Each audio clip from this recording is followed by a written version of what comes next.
గత వైసీపీ ప్రభుత్వ అనాలోచిత నిర్ణయాల వల్ల హౌసింగ్ ప్రోగ్రాం అస్తవ్యస్తమైందనేది వాస్తవం. ఇళ్ల స్థలాల ఎంపికలో, లేఅవుట్ ప్రిపరేషన్, ఇళ్ల స్థలాల కేటాయింపులో రూల్స్ ఫాలో అవ్వకుండా గత వైకాపా నేతలు ఇష్టానుసారంగా చేశారు. వీటినన్నిటిపై ఎంక్వైరీ వేయడం జరిగింది.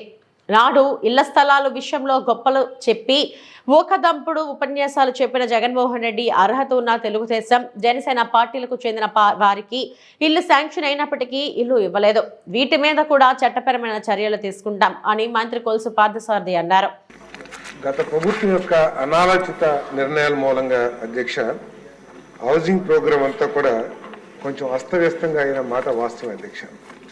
ఇళ్ల స్థలాల ఎంపికలో కానివ్వండి, లేఅవుట్ ప్రిపరేషన్లో కానివ్వండి, లేదు ఇళ్ల స్థలాల కేటాయింపులో కానివ్వండి, ఒక రూల్స్ కానివ్వండి, లేదా టౌన్ ప్లానింగ్ యొక్క రూల్స్ను అమలు చేయడంలో కానీ ఎక్కడొక్కడ వాటిని ఫాలో కాకుండా వాళ్ళు ఇష్టం వచ్చిన రీతిలో చేసిన మాట వాస్తవ అధ్యక్ష.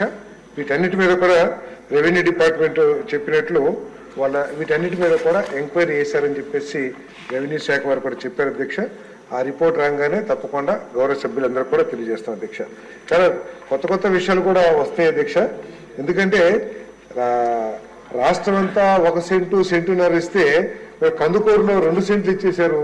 ఇది ఎక్కడ కొత్తగా మేము కూడా కొత్తగా వింటున్నాం అధ్యక్ష. ఇది గత ప్రభుత్వం అంటే వాళ్ళు ఇష్టం వచ్చినట్టు ఒక రూల్స్ కానివ్వండి, ఒక పద్ధతి కానివ్వండి లేకోకుండా వాళ్ళు ఏ విధంగా చేశారనే దానికి ఇదో పెద్ద మచ్చుతునికి అధ్యక్ష. ఎట్లా ఇచ్చారు దీని మీద తప్పకుండా ఎంక్వైరీ చేసి బాధ్యుల మీద వాళ్ళ మీద చర్యలు తీసుకుంటామని చెప్పేసి తెలియజేస్తాం అధ్యక్ష.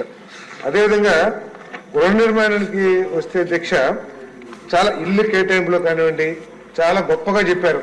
పేదలందరికీ ఇల్లు అని చెప్పేసి ఆనాటి ముఖ్యమంత్రి గారు చాలా గొప్పగా చెప్పి కొంతమందికి మాత్రమే, తెలుగుదేశం జనసేన అంటే ప్రత్యేకంగా వాళ్ళందరికీ కూడా శాంక్షన్ అయినా ఎలిజిబిలిటీ ఉన్నా కూడా వాళ్ళందరికీ ఇల్లు రాకోకుండా చేశారు అధ్యక్ష. దాంట్లో ఎటువంటి అనుమానం లేదు.